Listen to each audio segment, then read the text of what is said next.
Conoces la historia de Efesios 6, Pablo hablando de la armadura de Dios. Casi todos los sermones que has escuchado sobre ese pasaje te dicen lo mismo. Ponte la armadura, sal a pelear, conquista al enemigo. Y tú asentías con la cabeza, tomabas notas, volvías a casa sintiéndote motivado por un par de horas. Pero hay un detalle en ese texto que la mayoría de predicadores pasa por alto, un detalle que cambia por completo el sentido de todo el pasaje.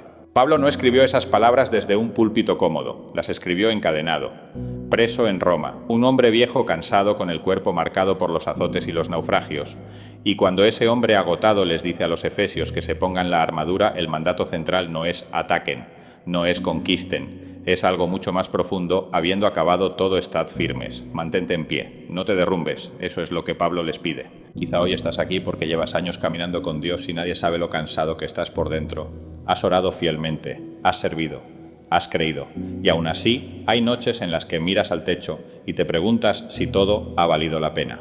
Si es así, este mensaje no es casualidad, porque la armadura de Dios no fue diseñada para superhéroes, fue diseñada para personas como tú y como yo, personas que a veces solo necesitan una razón para no rendirse hoy.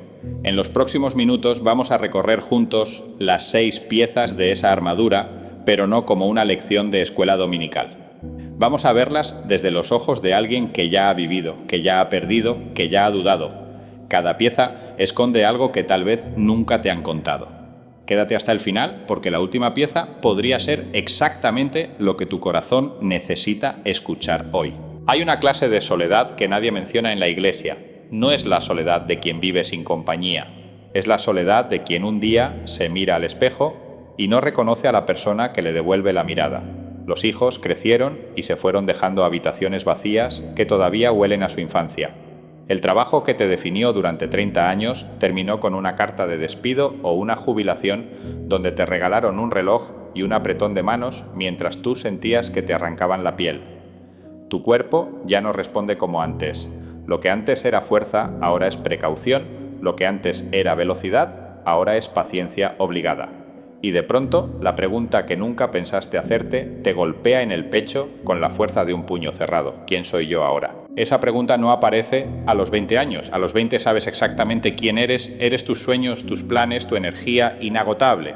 Pero a los 50, a los 60, cuando los sueños ya se cumplieron o se rompieron, cuando la energía se gasta más rápido de lo que se recupera, esa pregunta se vuelve un agujero negro que puede tragarte entero. Y el enemigo lo sabe. No necesita enviarte grandes tentaciones a esta altura de la vida. Le basta con susurrarte una sola frase, ya no sirves para nada. Esa frase se instala en tu mente como una gotera constante. No hace ruido, pero con el tiempo pudre la madera. Te despierta a las 4 de la madrugada. Te acompaña mientras desayunas solo en una cocina que antes estaba llena de voces. El cinturón de la verdad, la primera pieza de la armadura, no es un accesorio decorativo. En el ejército romano, el cinturón sujetaba la túnica para que el soldado pudiera moverse sin tropezar con su propia ropa. Sin cinturón, el soldado se enredaba en sí mismo. Se volvía torpe, lento, vulnerable. No por falta de valentía, sino por falta de orden. Y eso es exactamente lo que sucede cuando pierdes la verdad de quién eres, te enredas en mentiras sobre tu propio valor. Tropiezas con pensamientos que te dicen que tu mejor época ya pasó, que lo que puedes ofrecer ya no le interesa a nadie, que Dios está ocupado con gente más joven y más útil. Dios habló por medio de Jeremías y dijo: «Antes que te formase en el vientre te conocí, y antes que nacieses te santifiqué». Vale la pena detenerse aquí un momento. Jeremías no era un joven ambicioso, lleno de confianza cuando recibió esas palabras. Era alguien plagado de excusas, inseguro, convencido de que no tenía absolutamente nada que ofrecer. «Soy muy joven», le dijo a Dios como intentando devolver un paquete que le llegó por error. Y Dios le respondió con una verdad que precede a cualquier rol, cualquier título, cualquier etapa de la vida. «Te conocí antes de que existieras». Fíjate en la secuencia. Dios no dijo: «Te conocí cuando empezaste a ser útil». No dijo: «Te llamé porque tenías talento». Dijo: «Te conocí antes de que respiraras por primera vez». Tu identidad no nació con tu primer empleo ni morirá con tu jubilación. Fue establecida en la eternidad mucho antes de que el mundo tuviera una opinión sobre ti. Antonio tenía 58 años cuando la empresa donde trabajó durante 3 décadas cerró sus puertas sin previo aviso. De un día para otro, el hombre que siempre llegaba primero a la oficina, el que tenía su taza con su nombre en la cocina del segundo piso, se encontró sentado en la mesa de la cocina de su propia casa a las 10 de la mañana sin saber qué hacer con sus manos. Las primeras semanas lo disimuló bien, arreglaba cosas en la casa, organizaba cajones que no necesitaban organizarse, salía a caminar sin rumbo, mirando los escaparates como si buscara algo que no podía nombrar. Pero el vacío crecía. Su esposa Lucía lo veía deambular por los pasillos como un fantasma con pantuflas. Los domingos en la iglesia, cuando alguien le preguntaba cómo estaba Antonio, sonreía y decía, bien, gracias a Dios. Pero por dentro sentía que Dios se había olvidado de él, que su utilidad tenía fecha de caducidad y esa fecha ya había pasado. Una tarde, leyendo su Biblia, más por costumbre que por convicción, se detuvo en Jeremías 1:5. Leyó la frase 3 veces. La cuarta vez algo se quebró en su interior, no de tristeza, sino de alivio, porque entendió que Dios no lo llamó por lo que hacía, sino por lo que era. Y lo que era no había cambiado, con el cierre de una empresa, seguía siendo un hijo conocido, elegido y apartado desde antes de nacer. Antonio no se convirtió en un predicador famoso después de eso, ni abrió un negocio millonario. Empezó a visitar ancianos en una residencia cercana a su casa. Llegaba con café caliente, se sentaba, escuchaba historias que nadie más tenía paciencia para oír. Nada espectacular. Pero cada visita era un acto de un hombre que había vuelto a ceñirse el cinturón, que sabía quién era, independientemente de lo que dijera su tarjeta de presentación. El cinturón de la verdad a esta edad no se trata de repetir versículos como fórmulas mágicas, ni de gritar declaraciones que no sientes. Se trata de aferrarte a una realidad que no depende de tus circunstancias, que no fluctúa con el mercado laboral ni con la opinión de los demás. Tu valor no sube cuando te aplauden ni baja cuando te ignoran. Tu propósito no se jubila cuando tú te jubilas. Tu nombre está grabado en las palmas de las manos de Dios, y eso no tiene fecha de vencimiento ni cláusula de cancelación. Cada mañana cuando abres los ojos y sientes el peso de la incertidumbre sobre el pecho, el cinturón de la verdad te recuerda algo que ningún espejo puede mostrarte y ningún currículum puede capturar. Eres exactamente quien Dios dice que eres, ni más ni menos, y eso es suficiente para ponerte de pie un día más. A los 25 años, el corazón es como una ventana abierta de par en par. Entra el sol, entra el viento, entra la lluvia y todo se seca rápido porque hay tiempo de sobra para secarlo. Pero después de décadas de vivir, de amar y ser traicionado, de confiar y ser decepcionado, de dar lo mejor de ti y recibir indiferencia, a cambio, esa ventana se va cerrando. No de golpe, poco a poco, sin que te des cuenta. Un pestillo aquí después de aquella amistad que terminó mal. Otro pestillo allá después de esa promesa rota que nadie se molestó en recoger. Una cortina gruesa después de aquel día en que diste todo y te devolvieron silencio. Hasta que un día descubres que tu corazón tiene más cerraduras que puertas. No estoy hablando de pecados que cometiste, estoy hablando de heridas que acumulaste sin proponértelo. Esa promesa que alguien te hizo mirándote a los ojos con voz firme y nunca cumplió. Ese amigo que desapareció exactamente cuando más lo necesitabas, cuando la enfermedad llegó o cuando el dinero se fue, como si tu sufrimiento fuera contagioso. Ese familiar que te juzgó sin conocer ni la mitad de tu historia, que opinó sobre tu vida desde la comodidad de la suya. Cada herida fue dejando una capa de desconfianza como barniz sobre madera vieja, capa tras capa, hasta que el corazón que alguna vez fue tierno y generoso se volvió un muro. Protegido sí, pero también aislado. Seguro sí, pero también incapaz de recibir lo que Dios quiere entregarle. La coraza de justicia protegía el pecho del soldado romano, cubría el corazón, los pulmones, los órganos que mantienen vivo al cuerpo. Sin coraza, una sola flecha en el lugar correcto terminaba la batalla para siempre. No importaba cuán fuerte fuera el soldado, cuántas batallas hubiera ganado antes, cuán afilada estuviera su espada, sin esa pieza de metal sobre el pecho, era hombre muerto. Pablo sabía exactamente lo que hacía al mencionar esta pieza en segundo lugar justo después del cinturón. Primero aseguras tu identidad, después proteges tu corazón. Porque de nada sirve saber quién eres si tu corazón está tan blindado por el dolor que ya no puede latir con libertad. El corazón es donde vives de verdad, donde amas, donde decides confiar o cerrarte para siempre, donde la fe se siente como calor antes de que la mente la convierta en palabras. Y es exactamente ahí donde las heridas acumuladas de la vida hacen su mayor y más silencioso daño. Pero la coraza que Pablo describe no está hecha de tus buenas acciones ni de tu historial impecable, está hecha de la justicia de Cristo. Y esa distinción lo cambia todo, porque si la protección de tu corazón dependiera de tu bondad, ya se habría roto hace mucho tiempo. Has fallado, has dicho cosas que no debías decir, has tomado decisiones que te avergüenzan cuando las recuerdas a las 3 de la madrugada. Has dejado pasar oportunidades de amar que ya no volverán, pero la coraza de justicia no dice, tu corazón está protegido porque eres perfecto. Dice, tu corazón está protegido porque alguien perfecto decidió cubrirte. No llevas puesta tu propia armadura, llevas la de él, y la suya no tiene fisuras. Isaías lo expresó con una imagen que vale la pena contemplar despacio sin prisa, dejando que las palabras hagan su trabajo. Me vistió con vestiduras de salvación, me rodeó de manto de justicia. Isaías escribió esas palabras en medio de un pueblo destrozado. Israel lo había perdido todo, su templo reducido a escombros, su tierra invadida, su dignidad como nación pisoteada por ejércitos extranjeros. Cargaban la vergüenza de sus propios errores y los errores de las generaciones que vinieron antes, una herencia de fracaso que pesaba como cadenas invisibles. Eran un pueblo cubierto de ceniza literal y espiritualmente un pueblo que había tocado fondo y seguía cavando. Y en ese contexto de ruina completa, cuando lo lógico habría sido un juicio feroz, una sentencia sin apelación, Dios no les dijo, arréglense primero y luego vengan a buscarme. Les dijo, yo los visto, como un padre que sale a la lluvia en mitad de la noche, encuentra a su hijo empapado y tembloroso en el portal y lo envuelve en una manta seca sin preguntarle por qué salió sin paraguas, sin sermón, sin reproche, sin condiciones. La manta no borra la lluvia, pero cambia completamente la experiencia de quien la lleva puesta. Tal vez hoy tu corazón está cubierto de capas que no son la coraza de Dios, capas de resentimiento que pusiste para no volver a ser herido, capas de frialdad que te instalaste después de aquella traición que casi te destruye, capas de autosuficiencia porque aprendiste a golpes que depender de otros es peligroso. Cada capa tenía sentido cuando la pusiste, cada una fue un intento legítimo de sobrevivir. Nadie te culpa por haberte protegido así, pero la coraza de justicia te invita a algo diferente. No te pide que arranques esas capas de un tirón, ni que finjas que las heridas no duelen todavía cuando llueve o cuando un recuerdo te alcanza sin aviso en mitad de un día cualquiera. Te invita a permitir que la justicia de Cristo cubra tu corazón, por encima de todo lo demás, por encima del resentimiento, por encima del miedo, por encima de la desconfianza que se ha vuelto tu compañera más fiel.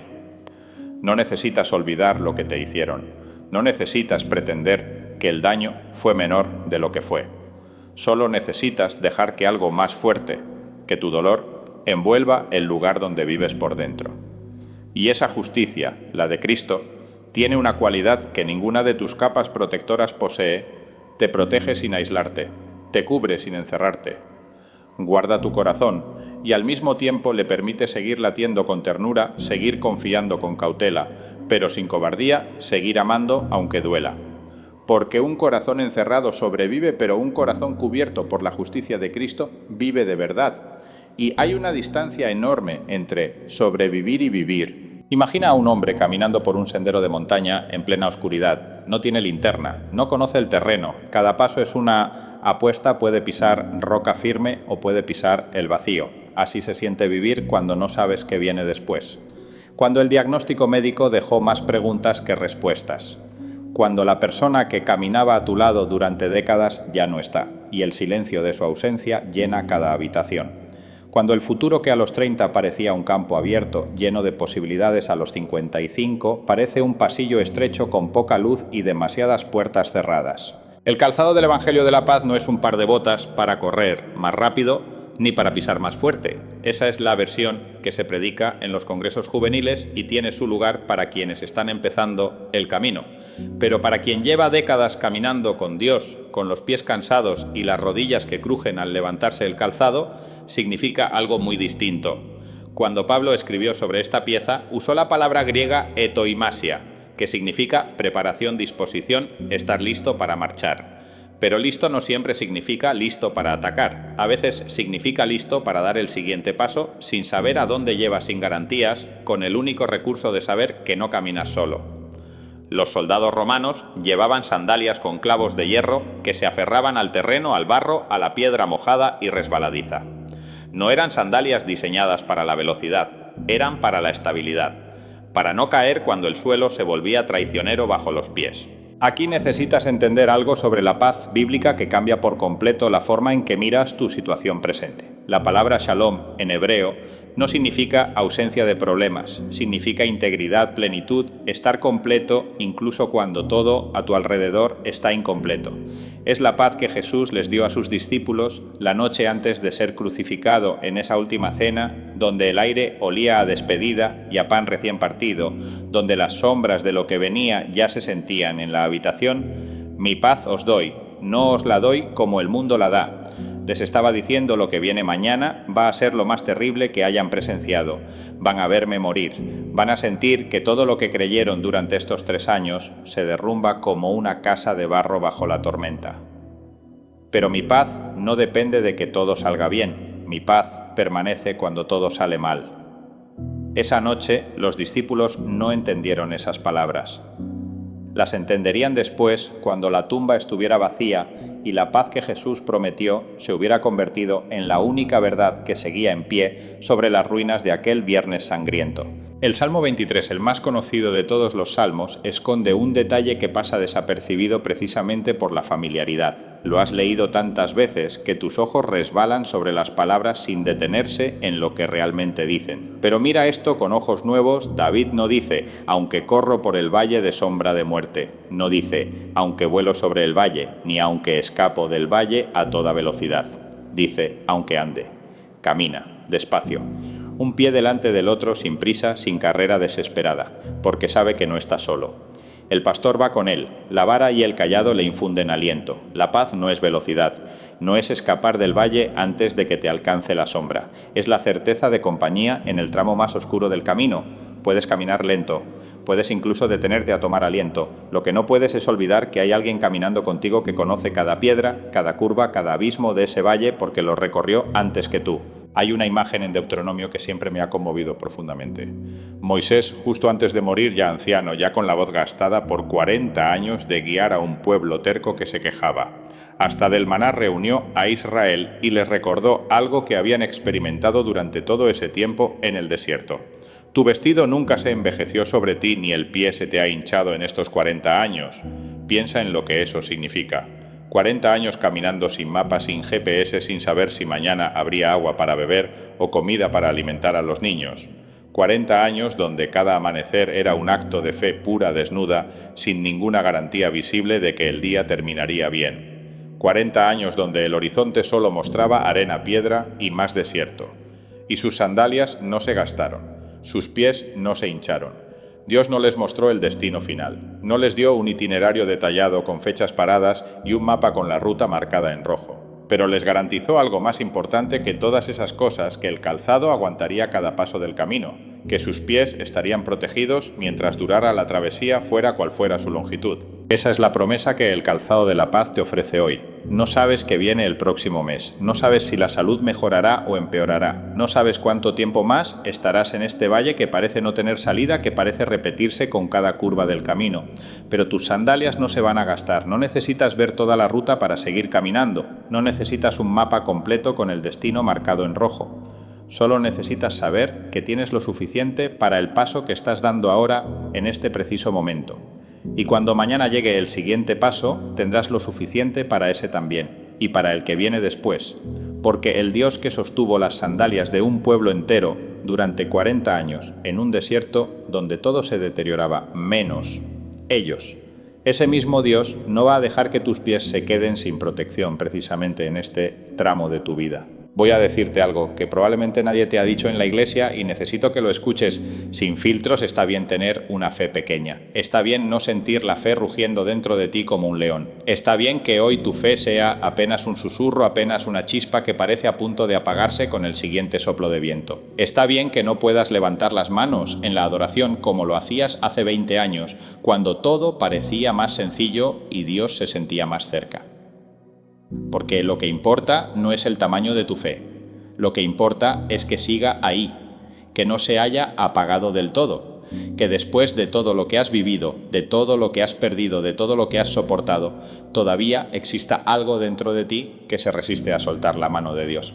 Cada vez que escuchas sobre el escudo de la fe, alguien te dice que lo levantes con fuerza, que declares victoria, que grites con autoridad sobre las circunstancias. Y eso suena muy bien en un congreso de jóvenes donde la música está a todo volumen y la adrenalina corre por las venas de gente que todavía no ha probado el sabor amargo de una oración sin respuesta. Pero cuando tienes 55 años y llevas una década orando por un hijo que no regresa a casa cuando has enterrado al compañero de tu vida, y las noches son tan largas que puedes escuchar el silencio masticándose a sí mismo cuando el cuerpo te duele en lugares que ni sabías que existían, y la cuenta del hospital crece mientras los ahorros se encogen, gritar con autoridad se siente como una actuación, como ponerte una máscara de guerrero invencible sobre un rostro que lleva meses sin dormir bien. Y Dios no te pide que actúes, no te pide que finjas fortaleza que no sientes, te pide que seas honesto con Él. En el Evangelio de Marcos hay un padre desesperado que trae a su hijo enfermo ante Jesús. Los discípulos ya habían fracasado intentando sanarlo. Este hombre había probado todo, había recorrido todos los caminos disponibles, había tocado todas las puertas, había agotado todos los recursos y todas las esperanzas. Y cuando Jesús le dice que todo es posible para el que cree, la respuesta de este padre es la oración más honesta de toda la Biblia. Creo, Señor, ayuda mi incredulidad. No dijo, soy un guerrero de fe invencible. No levantó el escudo gritando promesas al aire. Dijo la verdad tal como le salía del alma, creo pero apenas. Creo pero me tiemblan las manos. Creo pero tengo miedo de creer y que nada cambie otra vez. Y fíjate en lo que hizo Jesús. No lo rechazó, no lo corrigió, no le dio un sermón sobre la importancia de tener más fe. Sanó a su hijo en ese mismo instante, porque la fe imperfecta sigue siendo fe. Y la fe honesta conmueve el corazón de Dios infinitamente más que 1000 declaraciones ensayadas frente al espejo. Ahora déjame hacerte una pregunta que quizá no esperabas en este momento del video, y si los ataques que has soportado durante años no son prueba de que tu fe es débil, sino prueba de que tu fe es peligrosa. Piénsalo un momento antes de seguir. El enemigo no desperdicia munición con quienes ya se rindieron, no envía dardos encendidos contra escudos que ya están en el suelo abandonados. Si sigues recibiendo golpes, si la presión no cesa, si las pruebas llegan una detrás de otra, sin darte respiro como olas que no esperan a que te levantes antes de enviarte la siguiente, es porque sigues siendo una amenaza. Esa fe pequeña que te avergüenza cuando la comparas con la de otros, esa fe que apenas alcanza para susurrar, Dios, no entiendo nada, pero sigo aquí. Esa fe silenciosa que no llena estadios, ni produce aplausos, ni aparece en ningún testimonio espectacular, es exactamente la fe que el infierno no ha podido apagar en todos estos años de intentarlo con todo lo que tiene. Pablo dice que el escudo puede apagar todos los dardos de fuego del maligno.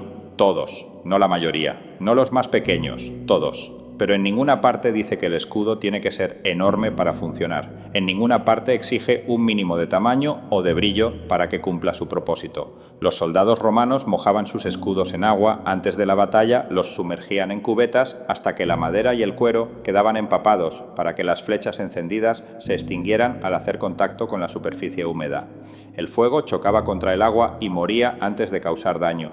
No importaba si la flecha venía con toda la furia del arquero, más experto, el agua la apagaba igual. Tu fe, por pequeña que parezca, está empapada en algo mucho más poderoso que el agua, la gracia de Dios.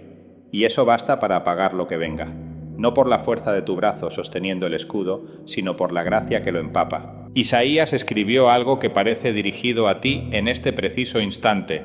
No apagará el pábilo que humea.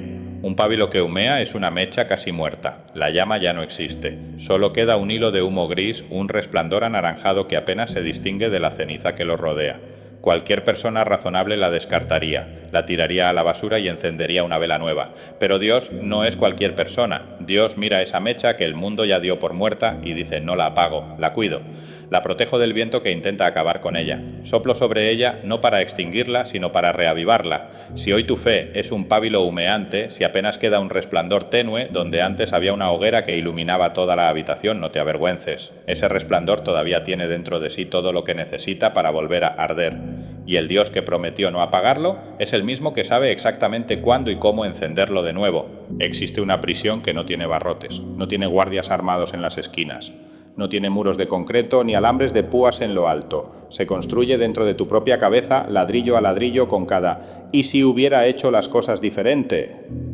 Es la prisión del arrepentimiento que no lleva a ningún lado, la cárcel invisible donde millones de personas pasan sus mejores años repitiendo escenas que ya no pueden cambiar, rebobinando conversaciones que ya no pueden corregir, revisando decisiones que ya no pueden deshacer. Si hubiera sido mejor padre cuando mis hijos todavía estaban en casa. Si hubiera aceptado aquella oportunidad cuando se presentó en lugar de dejarla pasar por miedo. Si hubiera dicho lo que sentía antes de que fuera demasiado tarde, antes de que esa persona se fuera para siempre. Si no hubiera confiado en quien me miraba con tanta sinceridad mientras me mentía con cada palabra. Cada frase es un barrote más en esa celda que nadie ve desde afuera.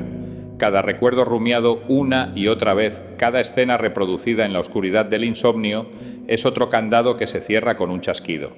Y lo más cruel de esta prisión es que tú mismo eres el carcelero, el preso y el juez al mismo tiempo. Nadie te encerró ahí. Te fuiste encerrando solo noche tras noche, madrugada tras madrugada, repasando el pasado como quien rebobina una película vieja buscando el fotograma exacto donde todo se torció. El casco de la salvación protege la mente. Y Pablo no lo incluyó en la armadura por formalidad, ni para completar una lista simétrica de 6 piezas. Lo incluyó porque sabía por experiencia propia y dolorosa que la mente es el campo de batalla más brutal de todos, más que el cuerpo, más que las finanzas, más que las relaciones. Un hombre puede perder la casa y reconstruirla con el tiempo y con ayuda. Puede perder dinero y recuperarlo con los años y el trabajo honesto. Puede perder la salud y encontrar tratamiento o aprender a vivir con dignidad dentro de sus limitaciones. Pero cuando pierde el control de sus propios pensamientos, cuando su mente se convierte en territorio enemigo que trabaja en su contra, las 24 horas del día, sin descanso, sin tregua, sin pausas, para respirar. La destrucción viene desde adentro y no hay muralla externa, no hay consejo de amigos, no hay medicamento que pueda detenerla por completo.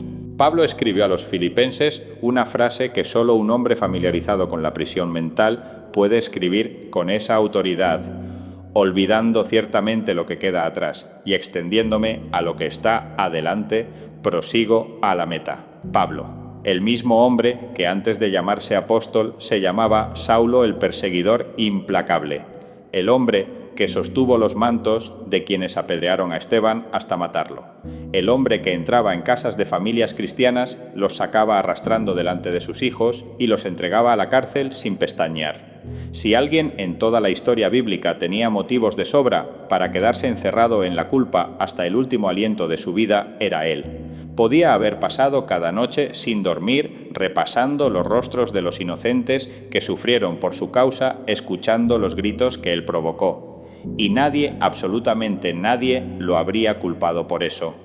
Pero decidió algo que solo la gracia hace posible: soltar la película del pasado y extender las manos hacia lo que Dios tenía preparado adelante. No porque el pasado no importara, sino porque quedarse atrapado en él significaba desperdiciar el futuro que la gracia le estaba ofreciendo con ambas manos abiertas. Pedro entendió esto de una forma que debió haberle partido el alma en dos. La noche que Jesús fue arrestado, Pedro lo negó 3 veces. 3 veces miró a los ojos a quienes le preguntaban y dijo con absoluta cobardía: no lo conozco. Y cuando el gallo cantó al amanecer y Pedro recordó la advertencia de su maestro, salió a la calle oscura y lloró con una amargura que no necesita explicación, porque cualquiera que haya traicionado a alguien que ama sabe exactamente cómo sabe esa sal en la garganta. Ese hombre podría haberse quedado atrapado en esa noche para siempre. 3 negaciones, 3 puñaladas al corazón de la persona que más amaba en este mundo. Pero después de resucitar, Jesús no envió a un ángel con un mensaje escrito. No mandó un recado a través de otro discípulo. Fue él mismo a buscarlo, en persona. Se sentó a desayunar con Pedro junto al lago de Tiberias, con el olor a pescado asado flotando en el aire fresco de la mañana, con el sonido del agua lamiendo la orilla, como si el mundo no hubiera cambiado para siempre 3 días antes, y le preguntó 3 veces: ¿me amas? No para torturarlo con el recuerdo de aquella noche, para reescribir la historia. Cada «sí, Señor, tú sabes que te amo» sustituyó una negación. No la eliminó de la memoria, pero le arrancó el poder de definir el futuro. Pedro salió de ese desayuno transformado. El hombre que había negado a Cristo junto a una fogata de carbón se convirtió junto a otra fogata de carbón en la roca sobre la que se edificó la iglesia entera. El casco de la salvación no borra tus recuerdos, no pretende que el dolor no existió ni que tus malas decisiones no tuvieron consecuencias reales. Lo que hace es algo más profundo y más liberador, le quita al pasado el derecho de secuestrar tu futuro. Protege tu mente de la tiranía del hubiera. Te permite mirar hacia adelante sin que el cuello se quede permanentemente torcido hacia atrás. Si hoy estás atrapado en una versión antigua de ti mismo, repitiendo errores que ya confesaste, cargando culpas que la sangre de Cristo ya limpió, hace tiempo, el casco te susurra una verdad que necesitas grabarte en el pecho. La salvación no solo te rescató de un lugar, te rescató de un tiempo. No perteneces al ayer, perteneces a lo que viene. Hay temporadas en la vida donde las palabras se secan. Abres la boca para orar y no sale nada. Te arrodillas junto a la cama como lo has hecho durante años, con las rodillas protestando contra el suelo frío, pero esta vez el cielo parece de cemento armado. No es que hayas dejado de creer, es que el dolor te ha robado el vocabulario. El duelo, la enfermedad prolongada, la soledad que se extiende, semana tras semana, tienen esa capacidad cruel, te dejan sin idioma para hablar con Dios. Como si el diccionario del alma se hubiera quedado en blanco y cada página que abres estuviera vacía. La espada del espíritu, que es la palabra de Dios, normalmente se presenta como un arma de ataque feroz. Y lo es. Los predicadores la describen con imágenes de batalla, una espada reluciente que corta cadenas, que derriba fortalezas, que abre camino entre las filas del enemigo con cada golpe certero. Pero hay momentos en los que no la necesitas para atacar, la necesitas para sobrevivir. Como oxígeno cuando estás bajo el agua y los pulmones arden. Como el latido que tu corazón produce sin que tú se lo ordenes, sin que tu voluntad participe en la decisión simplemente porque algo más grande, que tu cansancio, decidió que siguieras vivo un día más. En esos momentos la espada no es para blandir con fuerza sobre tu cabeza, es para abrazar contra tu pecho con las pocas fuerzas que te quedan. Carmen tenía 67 años cuando su hijo Andrés murió en un accidente de tráfico un martes por la mañana a 3 calles de la casa donde creció jugando al fútbol en la acera. El mundo se detuvo con una llamada telefónica de 6 segundos. La mujer que dirigía el coro de la iglesia cada domingo dejó de cantar. La que organizaba los retiros de oración con semanas de anticipación y listas detalladas dejó de orar. La que siempre tenía una palabra de aliento preparada para cualquiera que la necesitara se quedó completamente muda, como si el idioma se le hubiera olvidado. Durante semanas, lo único que hacía era levantarse de la cama por pura inercia muscular, sentarse junto a la ventana de la cocina y mirar la calle vacía, como esperando que Andrés volviera a doblar la esquina con esa sonrisa ancha que llenaba la habitación antes de que él pusiera un pie dentro. Su pastor la visitaba cada jueves por la tarde, le leía versículos escogidos con cuidado, le hablaba del cielo con voz suave y pausada. Carmen asentía sin escuchar. Las palabras rebotaban en ella como lluvia sobre un cristal cerrado. Una mañana casi por automatismo, como quien repite un gesto que el cuerpo ya hace sin pedirle permiso a la mente, sus manos abrieron la Biblia en el Salmo 23.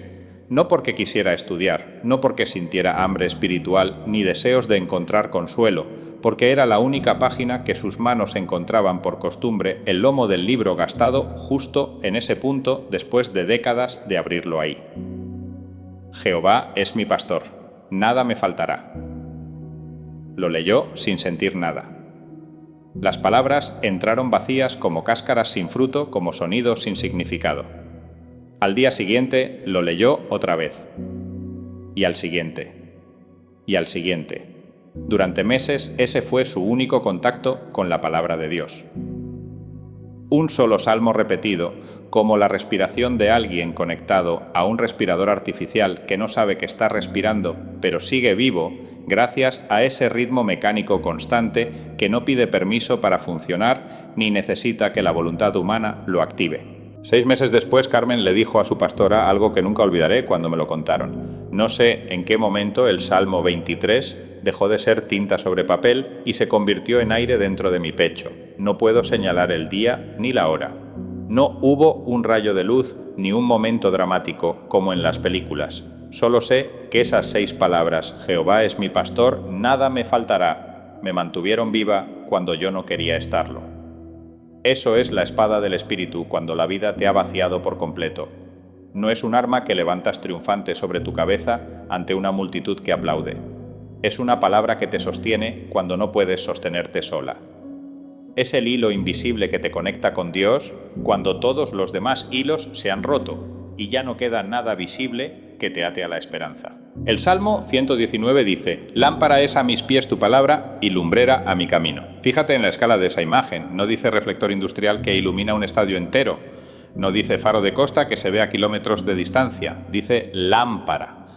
Una luz pequeña, cercana e íntima que apenas ilumina el siguiente paso. Nada más que eso. No te muestra el final del camino, ni te revela qué hay a la vuelta de la esquina. Solo te muestra dónde poner el pie ahora, en este instante preciso. Y para alguien que está caminando en la oscuridad más densa de su vida, esa pequeña luz temblorosa es la diferencia entre hundirse y seguir de pie un día más. La espada del Espíritu, a esta edad de la vida, no se mide por cuántos versículos puedes recitar de memoria en un estudio bíblico. Se mide por ese único versículo que te ha sostenido en la peor noche de tu existencia. Ese versículo que repetiste en la sala de espera del hospital mientras los minutos pesaban como plomo líquido.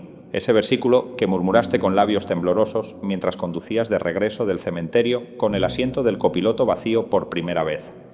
Ese versículo que se ha convertido en el piso debajo de tus pies cuando todo lo demás se ha derrumbado a tu alrededor. No necesitas un arsenal de 3000 promesas memorizadas para impresionar en un grupo de estudio. Necesitas una sola que sea tan tuya, tan grabada en tu experiencia, tan empapada de tus lágrimas y de tu historia personal con Dios, que cuando la pronuncies el infierno entero sepa que no estás recitando un texto sagrado, estás respirando.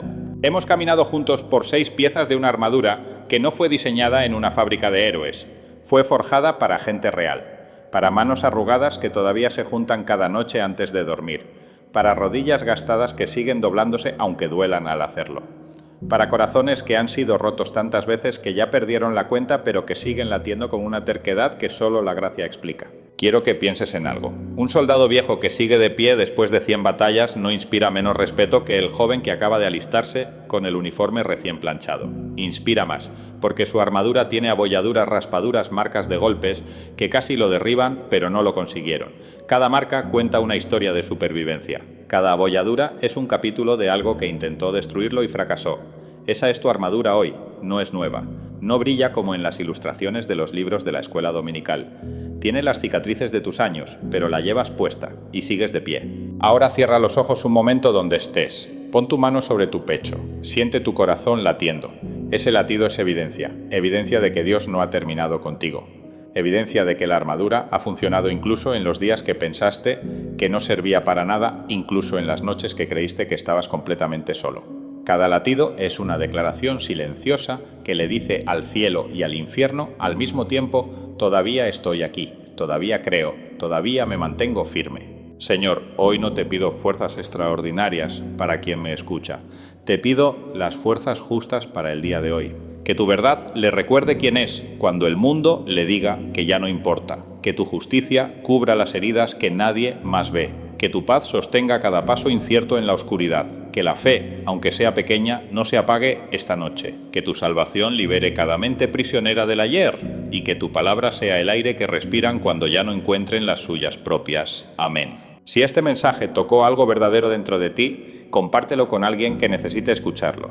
No como obligación, sino como quien le extiende la mano a un compañero de camino. Suscríbete si quieres seguir caminando juntos en este camino de fe, que no siempre es fácil, pero nunca es solitario. Déjame un me gusta para que esta palabra pueda llegar a más corazones que hoy la necesitan. Gracias por quedarte hasta el final. Gracias por tu tiempo y por tu confianza. Nos vemos en el próximo video. Hasta entonces mantente firme. No porque seas fuerte, sino porque aquel que te sostiene jamás se cansa.